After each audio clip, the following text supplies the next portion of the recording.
Hi, everybody. Thanks for having me. I'll just put this down a little bit. So yes, my name is Merideth. I'm a Vancouverite and the founder of PROtect Smart Personal Safety. Let me get you out of here. So as a Vancouverite, what does that mean? And really, it means real estate. Real estate tends to be the buzzword, and it's on all Vancouverites' minds. So I was the kid who, at the age of 5, 6, 7, would cut out the ads from the Real Estate Weekly and stick them on our fridge and beg my parents, who were both surgeons, by the way, and not spending their weekend looking at open houses with me. And so I would sneak out of our house as a little kid and go and look at other people's homes, open houses. And there was something to me that was so cool about it, the voyeurism. It was very romantic. I loved seeing how other people lived. So after university, which I had to do as part of family protocol, I decided to go into the real estate industry. So at 26, I became a realtor. This was a job that I loved. It allowed me lots of flexibility. Then I quickly had 2 children. I have a third now. And I really fell in love with the entrepreneurial sort of spirit of it. In really, the harder I worked, the more money I made, the more time I had to spend with my family. But there was a dark side. And about 5 years ago, I was at an open house, and typical Saturday, I was a time in my career when I was hustling, and I was doing 4 open houses a weekend typically.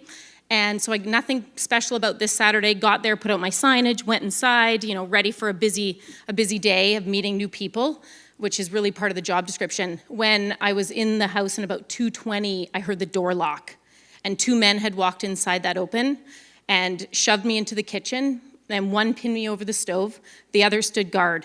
And I got really lucky that moment because a family had actually come down the side of the property to look at the backyard. 2 kids and a mom and dad, and they heard the guy's hand was over my mouth and I was fighting, as you do.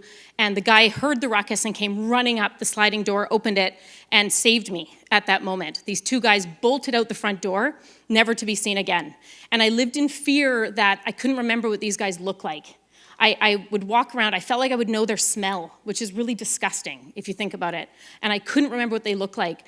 So I spent the next 2.5 years researching how I could empower myself in this career that I loved, that had this nasty dark side that nobody talked about. They were encouraged as females in this profession to put our faces on the side of buses, on social media, let the world know where we are on a Saturday, it's not something you would let your children do. You wouldn't advertise that your child's at the park alone on a Saturday from 2 to 4, come and say hi. So I spent a lot of time looking at wearable technology, what else is out there. Everything was fear-based. And I really thought, you know what? I'm going to do this for myself, for my colleagues, and for my children. So something I always look at is how does it feel when you feel alone and isolated and scared? You feel uneasy, your hair is standing up, your spidey senses go off, you're unsure, you're insecure, you're exposed.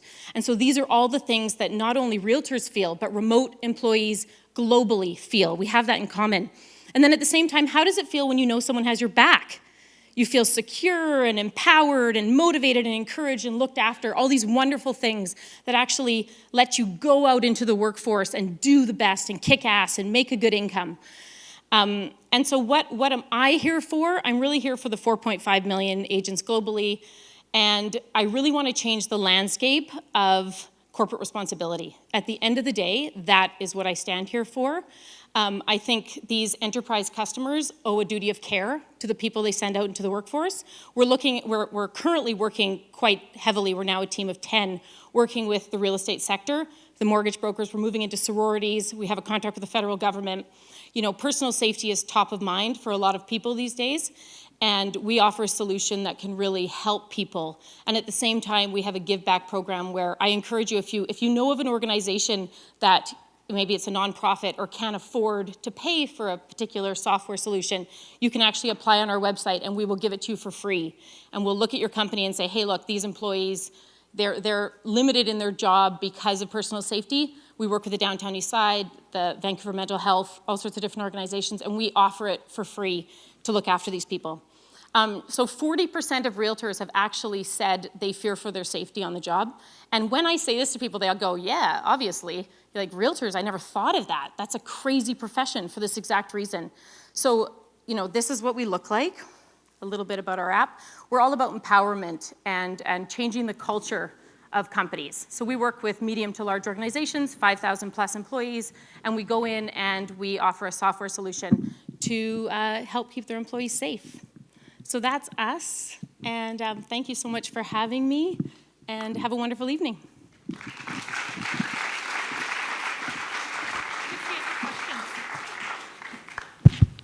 Any questions? Right over here. I think this is awesome. And the question would be, what is it? Is it a wearable? So, good question. It is actually, it's a platform for the employer. So the employer actually has an employer dashboard, but for each employee, they get access to our app. So it's an app for the employee, and really you're invited to invite your friends, your family, your coworkers into your personal safety network. But at the same time, your employer can actually log on to our back end and see where all their employees are at one time during working hours only. So the idea is you're empowered at work and at play. We encourage you to use it on your day off, whether you're on a Tinder date, a jog in the woods, all sorts of good stuff. I've got 2 more questions. I'm going to start over here. Sasha? Yeah, I'm just short additional question, but what is it doing? Like, you're just sharing the information where I am, just like to others know it? Yes, well, lots of different things, but it's based on timed alerts. So it syncs with your calendar and contacts seamlessly. So whatever calendar you have on your phone, all you do is put a check mark and it does a protected event. And then the event starts automatically at that time. So open house 2 to 4, you could set it up a week prior, 10 days, whatever, ahead of time. At 2 o'clock, it'll start. You'll get a banner that'll say your protected event has started. Nothing to do, it started. At 4 o'clock, if you don't log out with your thumbprint or your face or your code, whatever you choose, then it'll actually send alerts to different groups. There is an immediate help button if you need help right away and you want to send out a viral help. There's things like an excuse call feature. Now, our real secret sauce, and something we've patented in Canada and the States, is our communication room. So if an alert was to go out and your friends and family were brought together through alerts that said, hey, you know, your loved one needs help, they can all enter our communication room where they can see your cell phone battery life, any photos you've taken, any notes. They can also see who else is in the communication room so they can communicate with each other about bringing you to safety. So lots of different features but thanks for asking. I think you're doing something brilliant. I think it's applicable in a lot of different industries as well too. My father's in the maintenance contracting business, and they have crews that are going out in the evenings working downtown East Side, maintaining parkades. And he actually brought this up before. So I'm just wondering if you'd thought about maintenance companies and security companies. Yes, absolutely. So we are starting to branch out to security companies through OEM opportunities and different licensing agreements. We have many verticals, like we're looking at sororities. Leadcore has recently contacted us. Different companies for sure. We're limited by manpower right now, sadly. You know, we have 3 on the sales team, but absolutely. You know, we're definitely trying to, you know, we customize, we're API integrated, where we do a white labeled product for most organizations. Thank you. Oh, one more question, and then we're gonna, if you've got an additional question, you can always, what's your Twitter handle? You don't have one? Yeah, oh, I have do. it. Actually, I have it here. I think it's at Schutter. Yeah, M Schutter. Well, that's me, but then there's also I think we have PROtect app. Yes. Also, so I'm gonna just close off over here with Sean. Just more on the, I guess, building side, what do you find is your biggest bottleneck? If you were to have the people, where do you find is kind of the biggest struggle for you growing right now? In terms of my internal team? Yeah. Oh, you know what? I find enterprise sales is my biggest challenge right now. My dev team is pretty tight. I've got a great CTO who manages them. I don't come from a technical background, so for me it was really important to surround myself with people way smarter than I am, and he speaks the language, so we have once a week meetings and I get debriefed on it in plain English. I find my biggest challenge is enterprise sales, like sales people and I want champions in the community who want to work part-time, who want to rev share, get 50% commission, and get out there and spread the word. I didn't build this to keep it all myself. I want to share it with the community, but it's hard to find people, especially living in Vancouver where it's a fortune to live here. Thank you. Thanks. Thank you so much, Meredith. That was fantastic.